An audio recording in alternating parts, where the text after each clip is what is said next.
Okay, muli magandang hapon sa ating lahat mga lods, mga idol ko. So mahilig ka bang mag-aalaga ng mga katulad dito? Yan, tuklasin po natin para kuha po tayo ng konting kaalaman para sa pagpapaamo. Matapang ba ang alaga mo? Mailap ba sila? Hindi mo ba sila mahawakan? At gusto mong mahawakan? Gusto mo sila makabanding? Isa lang ang sagot niyan. Baka si Joms Parrot TV na! Yan. Tiin ka lang sa akin. Baka sakaling mabigyan ko kayo ng isang magandang kaalaman na pwede nyong i-apply sa inyong mga alaga.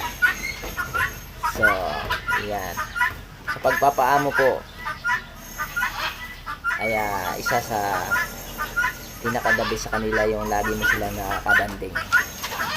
At kung gusto mo mahawakan na ang alaga mong mga ibon na katulad nito, sila ba ay matapang, mailap?